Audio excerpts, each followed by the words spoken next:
Hey everybody, I'm going to go ahead and as everyone filters in here, I'm going to give everyone a second to hop in. For those that don't know me, I'm Tyler Bishop, and CMO here at Ezoic. And we've got a couple questions that'll kind of get us kicked off here, but I want to just let everybody know right away, we've got a Q&A box down here in the Zoom chat, so you can use that to submit any questions, and that way it actually allows me to document them as well. So if there's questions that we see pop up over and over again, it makes sure that either something that we build into the dashboard to make sure the software itself is easier for people to use, or make support articles, or just find different ways to be proactive. Stuff pops up. So as you have questions, hop in please and just add them to the queue here, and I will get to them as we get going here. The chat works too, but like I said, open Q&A is nice just from the standpoint of it allows us to be proactive in documenting any questions we get.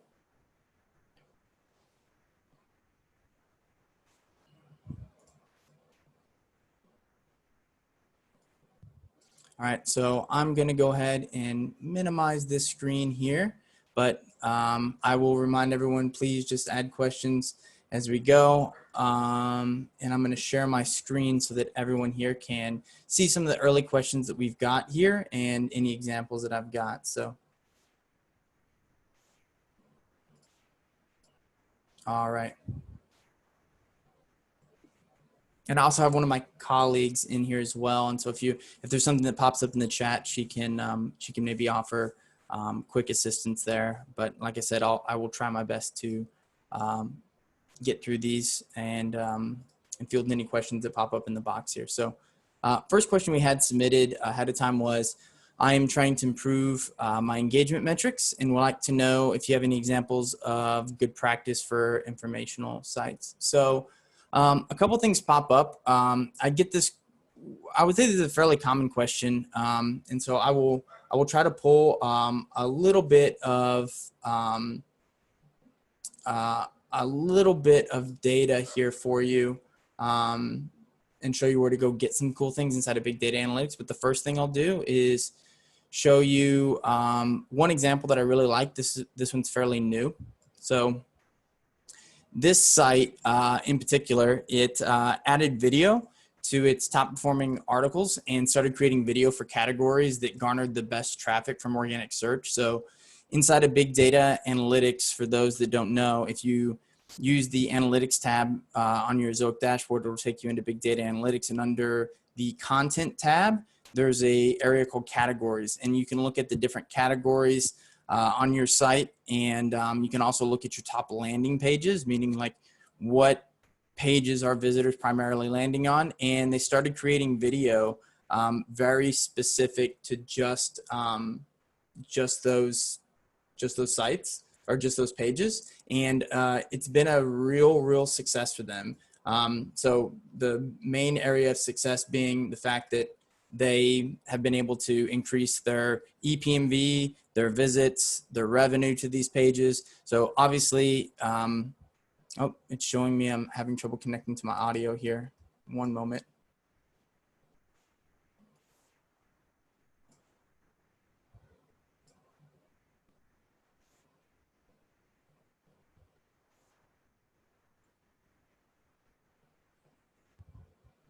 Just want to make sure that this is working properly.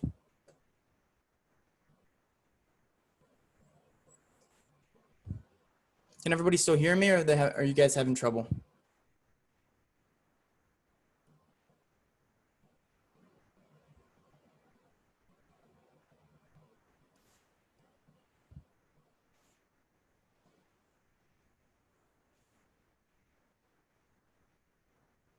Here we go. Okay. All right. Yeah, it was just showing up in my screen here is that it was connecting to audio. So all good then.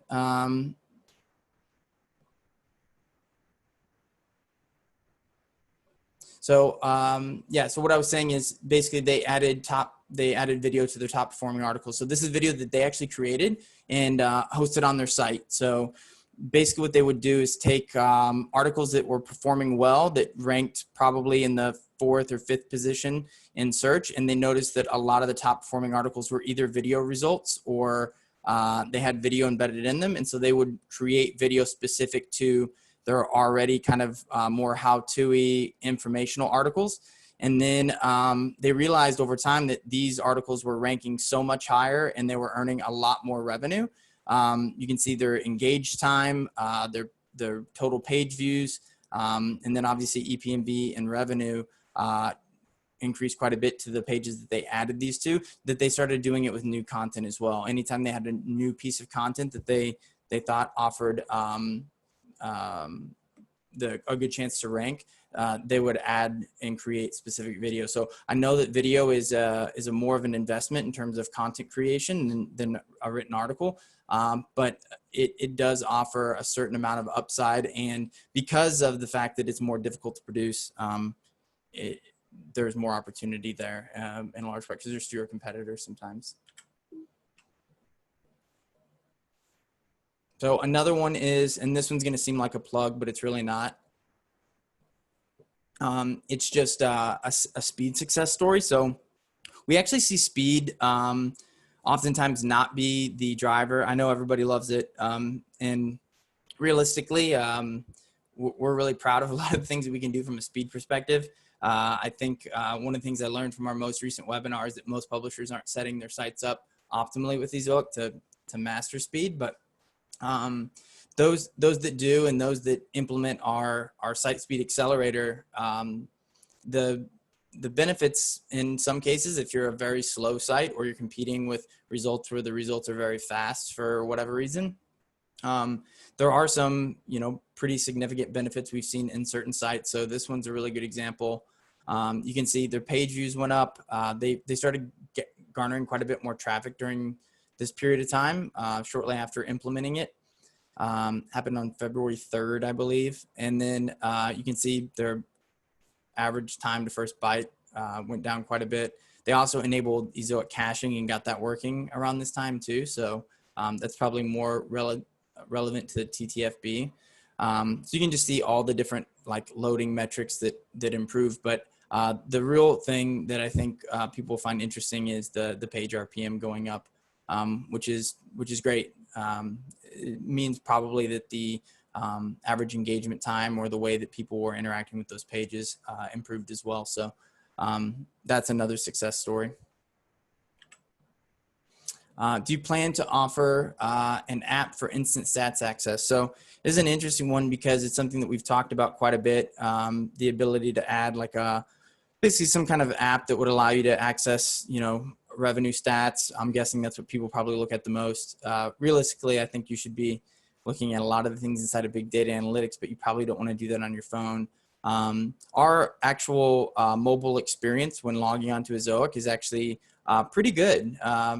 One of the things that we had talked about recently was improving this, and what we learned along the way was that for the most part, people just wanted to see revenue, and that's something that you can largely do using our mobile experience now when you log into your Ezoic account. So I would say no plans for right now. Although if you have ideas about what you would like to see in an app or something like that, or in a mobile experience that you don't have today, let me know. Be interested and pass it on to that team for sure.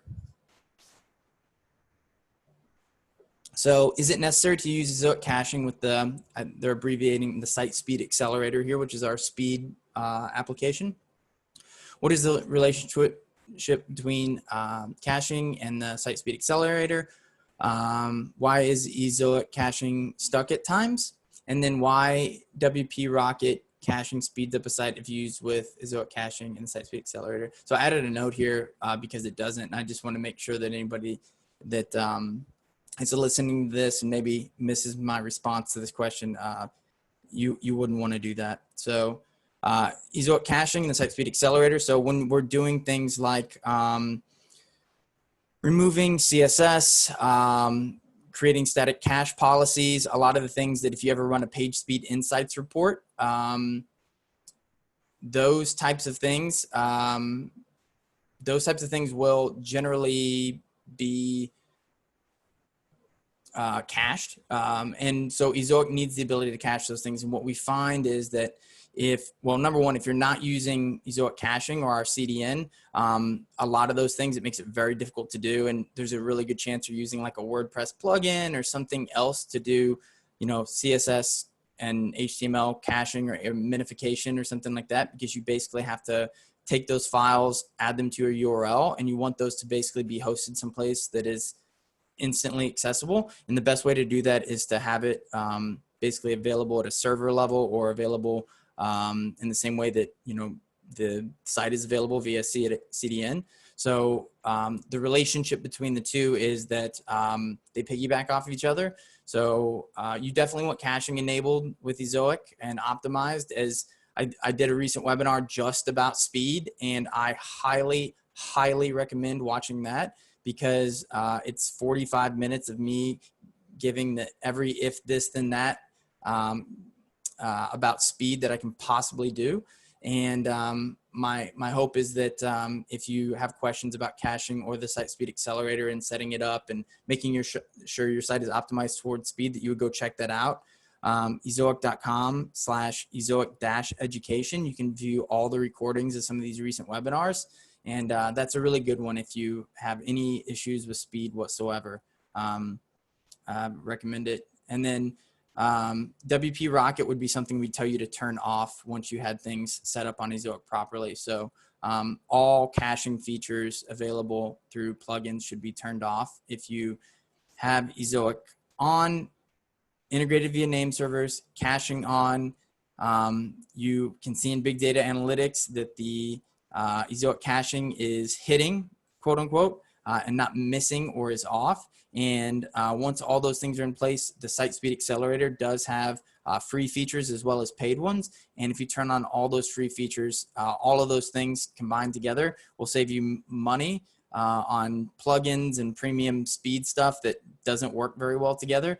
And Ezoic will still be faster. And then obviously the Site Speed Accelerator can make sites with ads like instant fast, which is not easy to do, but it's something that, for some sites might be something they're really interested in. I'm not gonna tout speed as some end all be all, because it's just not, but if it's very important to you, the Site Speed Accelerator is definitely something that will get you there on the as fast as you can imagine. So this is a good one. I highly recommend listening to the webinar that Dwayne LaFleur, our CEO, did, our Q&A that he did a few weeks ago, because he talked about premium a lot. There's videos when you're invited to premium that I think describe it really well. I'm in those videos, that's how I know. But I can maybe give everyone a rundown of what premium is, because I think just all these bullets kind of summarize maybe somebody not understanding what it actually is. So what is Ezoic Premium? What makes it quote unquote premium? So since the beginning of time, publishers have wondered, can I do direct deals with advertisers and make more money than just selling my ad space programmatically? Meaning, can I hire a sales guy essentially that goes out and sells a deal with Reebok on my website, and theoretically, shouldn't I make more money off that? And the answer is theoretically, yes. I mean, you're cutting out middlemen, you're doing the deal directly. Unfortunately, as anybody that's ever run a small business before knows, is there's always opportunity cost, meaning you hire a sales guy, even if he's commission only, the time, the energy, you have to pay to serve those ads. You have to set up an ad server. You have to deal with discrepancies. You have to get all the rules and requests and measure then the deliverability of those campaigns and the viewability. And the viewability metrics that you have from your ad server are often not what the advertiser wants. And so they want you to add extra pixels to manage on your page to see the viewability. So we've seen a lot of publishers over the years, and I don't mean just us, but I just mean industry-wide, basically not be able to make direct deals profitable. A good example is someone like BuzzFeed, who probably 4 or 5 years ago now, said they would never sell ad space on their site programmatically, and I think now they're almost 100% programmatic. And it just shows like this big paradigm shift that's occurred. You don't do direct deals by taking fancy ad people out to dinner anymore. And so for most publishers, I would say that kind of fall in the medium-sized category. Doing these direct deals is tough, and it's really hard to know where to start. And so we actually have a really good team that does that. So they go out and they set up deals exclusively on our platform, and we know exactly what types of sites they're looking for. So they may be looking for, the order might be 10 million impressions across sites that fall into a beauty category or something like that. And they may be looking for a specific type of audience segment where they want people that are in Canada and the UK. And so we would be able to identify sites on our platform that would make money from running those types of campaigns. So Ezoic will offer premium to sites that we know have a record from using our platform of being able to run and deliver those campaigns. Now, we sell these campaigns. We spend time, energy on our team setting these campaigns up for sites. So part of the way that premium works is it's subscription based. So you can basically pay ahead of time. We tier it so that it makes it really easy to ensure you're not going to lose money. We know ahead of time if you're offered premium, you're going to make more money than using it. It's still not required. You can choose to do it monthly. You can set up an annual contract. And so it's not the right fit for everyone. So it's not offered to everyone. And for everyone that it is a fit for, it's offered. And there's even a free trial for it. So essentially that's free money. So I always encourage people to just try it and see if they feel like it's worth it. Not going to get a hard push from me on it. Sorry, but I do think that making more money is a good thing. And I do get feedback from publishers a lot of times that they're like, well, can't you just take it out of my earnings? That's not really how these campaigns are set up, because it's based on the fact that they're being set up and delivered. And one of the aspects of this that I think is really important to recognize is that idea is something that we actually find to be not great about the industry, that so many things have operated on this pay later, take it out of type of model. We offer that with the ad-free model because we know publishers love it. It's fair, it's transparent. But one of the problems that I think we'd love to be able to help publishers with long-term is to be able to offer something in a subscription way so publishers know exactly what they're paying for, because so many things operate in terms of black box in this space, and we'd prefer that not be the case. Someone says, would like to get your opinion on Insight. What do you think the most valuable niche or audience for display ads in terms of revenue and better EPMV, excluding the obvious that are very competitive, finance, health, YMYL, it's an industry term for your money or your life. Traditionally a category in search that's very fickle these days. So I will point to a few things here. So I pulled up a blog we looked at last year. So this is from 10,000 plus sites that were using Ezoic. So top earning category was broadly home and garden, lowest geography. You can look at kind of how we ranked stuff here. Surprisingly, health is down here, travel here, travel, not the best space right now. This is pre-pandemic, mind you, but this is what it was. Sports is another one that's been hammered here recently. So I wouldn't recommend those in terms of if you're going to start a site right now and interested in what the ad rates would be. But I will give, so you can read through this article if that's something you're interested in. However, I will say I would completely ignore that. If you're a publisher right now and you're trying to figure out like what is the right type of content to create for your site, get into big data analytics and look at go to content, look at landing pages, look at categories, look at your page details. Let me pull something up over. Yeah. All right. So right here inside of big data analytics, under categories, you can see your top performing ones. And so what I really like about looking at this kind of data is to be able to see things like, you can see on this particular site, their category of news is above their average page RPM. Their articles on tips and tricks above their average page RPM. This one, without giving away too much, has information about certain devices above their average page RPM. You could even sort here and, find what is your top performing categories if you want to optimize around revenue just on your own site. And then I would look at things like page details. So I always find this really fascinating. So I talked to this site recently about this. So this site is really unique in that you can see that their page RPM for page length, it's pretty flat. So every site's different. You'd expect this to be linear, linear from the standpoint of you would expect there to be an upward trajectory here. And that upward trajectory would be because page length, you can show more ads on a longer page, right? But that's not necessarily how advertisers work in terms of bidding. So just because you can show lots of ads doesn't mean those ads generate lots of revenue. So one of the things that I'd encourage publishers to do is to look at this, because one of the things you can see here is their threshold for basically above average page RPMs. You can see the average here is 992.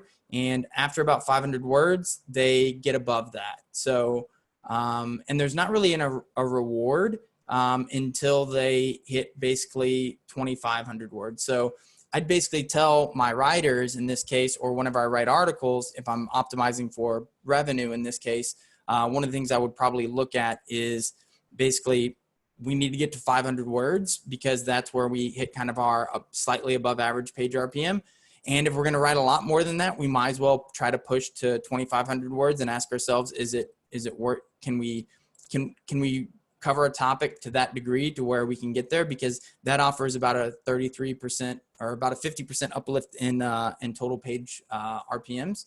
So that's something that I would look at, because one of the things that I think is really interesting to this publisher is basically what we're saying is the threshold is 500 words or above 2,500. Yet if you look, their top page, all their page views are 70% of their page views go to basically articles that fall into one of these two categories where there's no benefit because they didn't write enough to make more, and they wrote more than what they needed to kind of hit their page RPM goal. So if you're really thinking about it in terms of a business strategy, that's one way to go about it.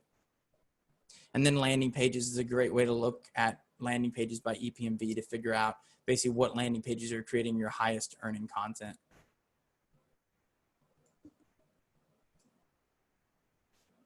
Oh, and I'll add one other thing to this, because to me, it's the most important thing, which is if you're trying to create a successful site, I think that it's like creating a successful business. When you create a successful business, the first thing you do isn't to say like, what would be valuable to somebody that would maybe want to buy this from me? So like, if you're trying to create a successful technology business, you don't go, oh, what would venture capitalists find attractive? You just try to create a technology that everybody wants and needs. And I over and over and over again, the most successful sites are the ones that basically find a category, find content, find an audience, find something that is wanted or desirable, and then delivers that. If you start with, I'm going to focus on a category that earns the most, like me personally, I don't love home and gardening. So if I started a home and gardening site, there's no way I'd be able to like run that site, maintain that business, and do something with it that's probably going to be long-term, majorly profitable. I could probably hire some writers and do some keyword research. It wouldn't be much of a labor of love. And ultimately it's probably not going to be as profitable as if I was somebody that was very, very passionate about something like that and was able to grow it into something larger than just a niche site. Will you be offering a way to do ads with web stories like Google is doing? I know they're going to do ads. No, so stories are, and I'm assuming this question's in regards to AMP. So I don't think I'm going to get them on desktop. Let's try. If we go mobile.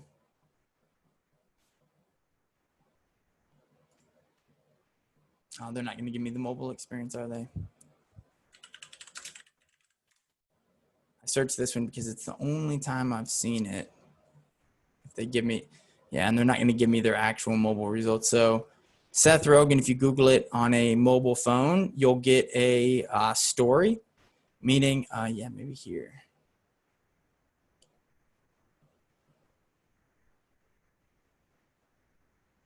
Nope, still not going to get it. But you'll get a mobile story and you can click it and it looks like a story off of like Instagram or Snapchat, and Google put ads in it. But in the same way that AMP is something that basically takes your content and puts it on a Google URL largely. I know there's ways to not do that, but largely I'm not a huge fan of anything AMP or basically donating your content someplace else. That'll be a closed environment, my guess, the stories. And so, you know, when there's no competition for ad space, gives you an idea of how valuable it's going to be usually. But no, it's not something that we plan to participate in right now. And so that's the majority of the questions that I've got ahead of time here. So I will look at the questions I have here. David asked, does the Ezoic Chrome distinction work for ad placements on mobile devices? Yeah, it does. So I'll show you kind of how that works. Let me think of a site right now. I've got a jiu-jitsu website, but I may have a weird theme on here. No, I don't. Okay, great.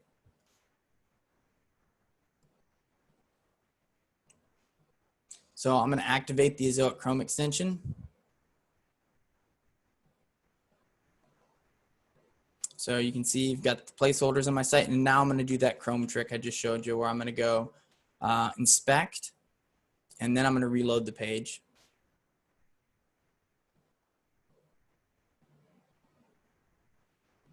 So on a Chrome browser, I'm going to right click, click inspect or inspect element, and then up here at the top, select a certain type of mobile device. And now with the placeholder extension activated, I can actually go through and see here inside of my content. So I've got a major placeholder issue here. And that is because all my ads, and this is super, super common, because all my ads are on desktop in the sidebar and at the top and bottom, where I see it seems like those are all good spots. You'd think they'd be good on mobile, but I have no in content on my articles on mobile. And so what I'd want to be able to do now is go in and then create, and then yeah. So now I can go in here and begin like, I could insert one here, and then look, it automatically picks mobile for me because it knows I'm looking at it on mobile. So this would allow me to ensure that I'm only putting this in on a mobile device or something along those lines. What do you think about infinite load on articles? It inflates page views, but sometimes it doesn't load the ads automatically in the next post, but it would affect reports on word count page RPM. So I think what we're talking about is infinite scroll. Not a big fan of infinite scroll traditionally. And the reason is you'll need to work with your account manager to get it set up properly with Ezoic. It won't work properly by default. So if you've never talked to somebody here about it, it's probably not working well that way. As far as word counts, I'm not really sure how that's going to get tracked. If it's the same URL, it's probably upon load, it's going to look at the total word count on the page. But it'll be whatever it's defined as when the user leaves that page view. So it's going to look at the total word count for the entire page view, and the page view is going to be looked at as the URL. So if you don't scroll and you only get 700 words, it'll probably fall into that kind of that bucket. And if you keep scrolling and it's the same URL, you're going to as many words as ultimately displays on the page view. Now, that being said, why? I can give you a really good reason why. So I don't have that slide presentation pulled up. The best thing that I can tell you is there's an article on it in our blog. If you search removing ads, you can find it. But this is one of the big things Ezoic does over the long term. People hear Ezoic testing takes time and they think, oh, we're just trying to find the best locations for different people. It works maybe 20% that way. A big portion of it works by doing things like this, where manually people will test certain ad locations and be like, oh, I have an ad in the sidebar and it's a high CPM. But I put a second ad, and guess what? All ad bidding is based on historical data. So that second ad is going to be worth maybe a $50 CPM too. So now you have two. So page RPMs double, which is good, until advertisers realize that their CTR, their viewability, the engagement in the campaigns with those ads goes down, and then they adjust their bids. And infinite scroll works almost exactly the same way, where because what you're doing is as you keep scrolling, it's loading more ads. Yeah, it does add page views, but if you're not getting the same level of engagement, basically every time that scroll or that page load takes place, you might be diluting the value of ad space. And so I would say anything that unknowingly takes someone to a different URL or uncovers more content without the user kind of like actively doing that, generally, and I say this generally, is something that will produce poorer results. We used to do we have a study out someplace on fake UX, basically what happens to revenue and also traffic if you genuinely trick users, meaning like you slideshows or something like that, where you basically get them to visit a whole bunch. Generally, that's bad for ad rates. Maybe not at first, but over maybe like a 3-month period of time, you'll see your ad rates maybe get dinged. Not all the time, but I would say more often than not. Will Ezoic be creating any new site speed accelerator features that will help increase performance in Google's Web Core Vitals? Yeah, it's being built to Google's Web Core Vitals. God, they're stupid. They're so stupid, guys. I got to be honest with you. They're stupid. But yeah, the site speed accelerator will make people happy with that. I'll give you a good example of why it's dumb.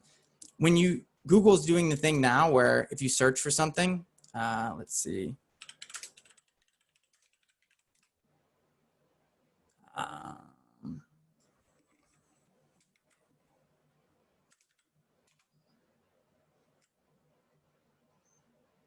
Is the DMV open? Gosh dang it. I need something that's going to give me a rich snippet. There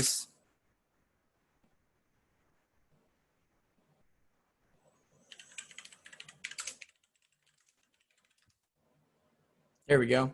So the way that it works, especially on mobile now, is, which is all people care about with speed, because that's the scores that people are worried about.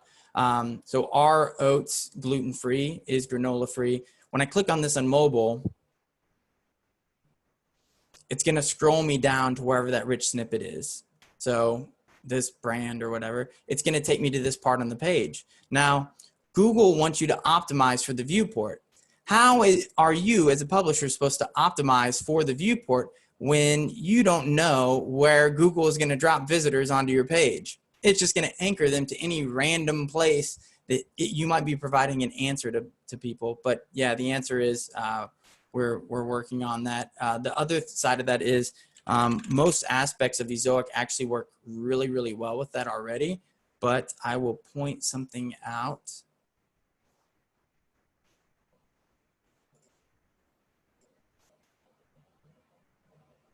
So let's see, Web Core Vitals.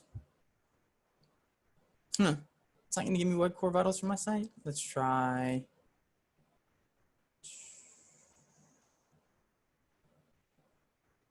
Let's try this one. All right.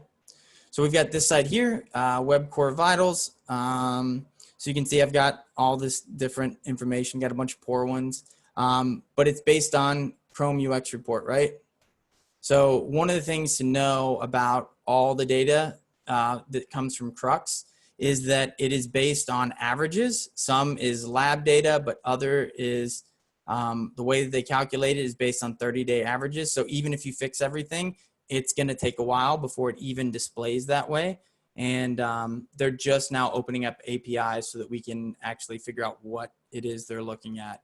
And we found that it doesn't make a lot of sense, but yeah, so the answer is yes, soon. What do you think about, oh, we did that one. Is a product consultant the same as an account manager? How do I get an account manager? Can they help me with my setup?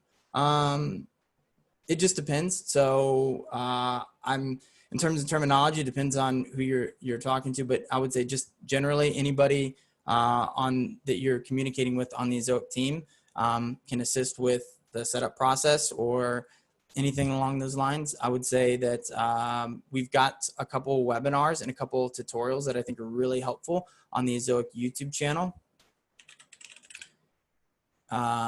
If there's anything that you want to circumvent and just handle, let's give me the mobile version. So we've got playlists on here. Ezoic Education Series is all the webinars I've done recently. And Ezoic Academy is, if it takes me to that playlist, there we go. Tons on here on big data, but a bunch on troubleshooting the Site Speed Accelerator, how to set up placeholders, how to optimize revenue with placeholders, just about every process in Ezoic. We've got some kind of easy walkthrough here. But yeah, if nothing else, you can use support.ezoic.com to create a support ticket, and somebody there can connect you with someone that can offer advice or assistance. But yeah.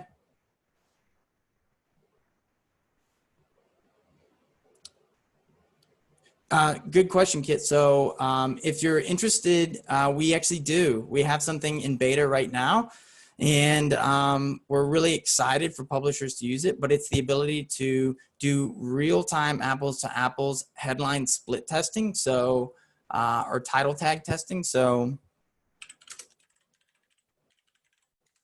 you can test single URLs or URLs at large, but if you want to test what this blue text said, and you want to try just different iterations of it and things like that to see if you can improve your click-through rate, which number one, click-through rate is going to just send more traffic to your site. But not only that, if you have good content that actually answers the query that someone's looking for, the chances of you ranking faster than others and improving it, title tag is very important. So we've been really careful about what kinds of SEO tools that we build. And the reason for that is we think the SEO industry is full of like pseudoscience, basically, for obvious reasons. Like Google doesn't tell you everything.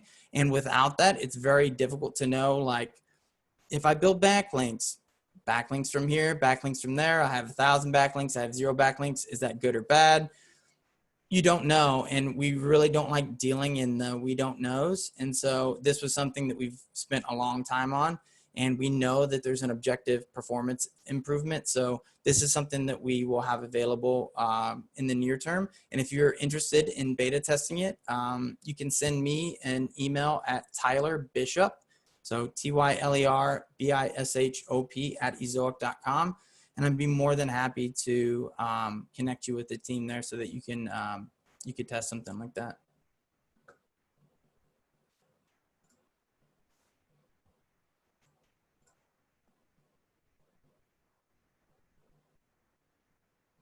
And I think that's it. That's all the questions I see here.